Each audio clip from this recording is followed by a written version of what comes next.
South కొరియాలో ఒక వింత గేమ్ ఉంది, ఒక వింత కాంపిటీషన్ ఉంది. అదే డూయింగ్ నథింగ్.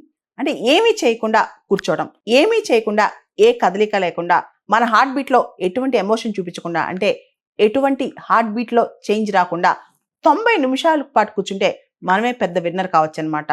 మనందరూ తెలుసు ఈ మధ్య కాలంలో హజిల్ బజిల్ లైఫ్ స్టైల్, హడావుడి లైఫ్ స్టైల్, అదేవిధంగా చాలా బిజీగా ఉన్నానని చూపించుకోవడం, బర్న్అవుట్ కల్చర్. అంటే అబ్బా 15 గంటలు పనిచేశాను, 20 గంటలు పనిచేశానని చెప్పుకోవడం, దాన్ని మనం బాగా ప్రైజ్ చేస్తున్నాం, దాన్నే మనం ముందుకు తీసుకెళ్తున్నాం. వారానికి 70 గంటలు పనిచేసావా, 100 గంటలు పనిచేసావా, రోజుకి ఎన్ని గంటలు నిద్రపోయావు, ఎన్ని గంటలు పనిచేసావు, వీటి మీదే మన చర్చ అంతా. అలా కాకుండా సౌత్ కొరియా వాళ్ళు గత కొన్ని సంవత్సరాలుగా ఒక కాంపిటీషన్ పెడుతున్నారు. అదే doing nothing competition. South Korea వాళ్ళు దాన్ని స్పెషల్ స్పోర్ట్గా కూడా గుర్తిస్తారనమాట. అదొక గేమ్ లాగానే 90 నిమిషాల పాటు, అంటే గంటన్నర పాటు మనకి ఏ కదలిక ఉండకూడదు, ఫోన్ పెట్టుకోకూడదు, మాట్లాడకూడదు, అటు ఇటు తిరగకూడదు, మోషన్లెస్గా మనం ఒకటే చోట ఉండి మనం చాలా బ్లాంక్గా మెంటల్గా స్టిల్ స్టేట్లో ఉండాలన్నమాట. ఎటువంటి ఎమోషన్స్ లేకుండా జోనింగ్ అవుట్ అనమాట. అంటే మనం ప్రస్తుతం సర్కమ్స్టెన్సెస్ నుంచి, ప్రస్తుతం రోజు చూసే లైఫ్ నుంచి మన మైండ్, మన మెంటల్ యాక్టివిటీ అనేది ఒక మెంటల్ బ్లైండ్నెస్ లేదా మెంటల్ బ్లాక్నెస్, అంటే మానసికంగా స్తబ్దుగా ఉంటాం. అక్కడ మనకి టెస్ట్లు కూడా చేస్తారు. మన హార్ట్ రేట్ పెరుగుతుందా, మనలో ఎటువంటి కదలికలు వస్తున్నాయి, అలా టెస్ట్ చేసి ఎవరు బెస్టో చూస్తారనమాట. ఈ డూ నథింగ్ కాంపిటీషన్ లేదా దీన్ని స్పేస్ అవుట్ కాంపిటీషన్ అని కూడా అంటారనమాట. సౌత్ కొరియాలో అబ్సల్యూట్లీ డూయింగ్ నథింగ్, అంటే celebrate that you do nothing. నువ్వేమీ చేయకపోవడానికి కూడా సెలబ్రేట్ చేసుకోగలగాలి. అదే లైఫ్. మోడర్న్ లైఫ్లో ఇంత బిజీ షెడ్యూల్స్లో మనం ఏమీ చేయకుండా కూర్చోగలమా? అలా కూర్చునే వాళ్ళు ఉంటారా?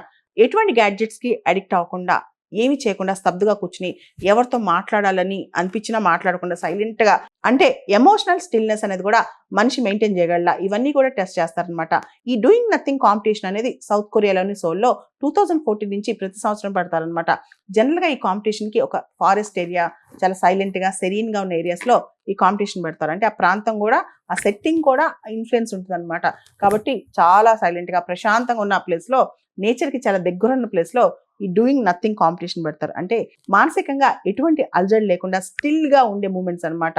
మనుషులు పొజిషన్ షిఫ్ట్ కాకుండా, మైండ్ ఎక్కడికి డైవర్ట్ అవ్వకుండా ప్రశాంతంగా 90 నిమిషాల పాటు తన బ్రీత్ మీద, తన యొక్క స్టిల్నెస్ మీద, తన యొక్క ప్రశాంతత మీద, అసలు ఈ ప్రపంచంతో నాకు సంబంధం లేదు, ఈ ఫోన్తో నాకు సంబంధం లేదు, ఈ మాటలతో నాకు సంబంధం లేదు, ప్రపంచంలో జరిగే అల్జడులతో, న్యూస్తో నాకు సంబంధం లేదు, నేను 90 నిమిషాల పాటు ఎటు మోను, నా బ్రెయిన్ నాదే అని చెప్పి ఎవరైతే ఉంటారో వాళ్ళే విన్ అవుతారు. 90 నిమిషాల పాటు ఇది విన్నర్ అవటం అంటే చాలా కష్టం అంట. ఎందుకంటే వీళ్ళకి హార్ట్ రేట్ ఎలా పెరుగుతుందో లేదో టెస్ట్ చేస్తూ ఉంటారు, వీళ్ళ కదలికలను టెస్ట్ చేస్తూ ఉంటారు. కాబట్టి 90 మినిట్స్ పాటు కూర్చుంటే వాడే విన్నర్.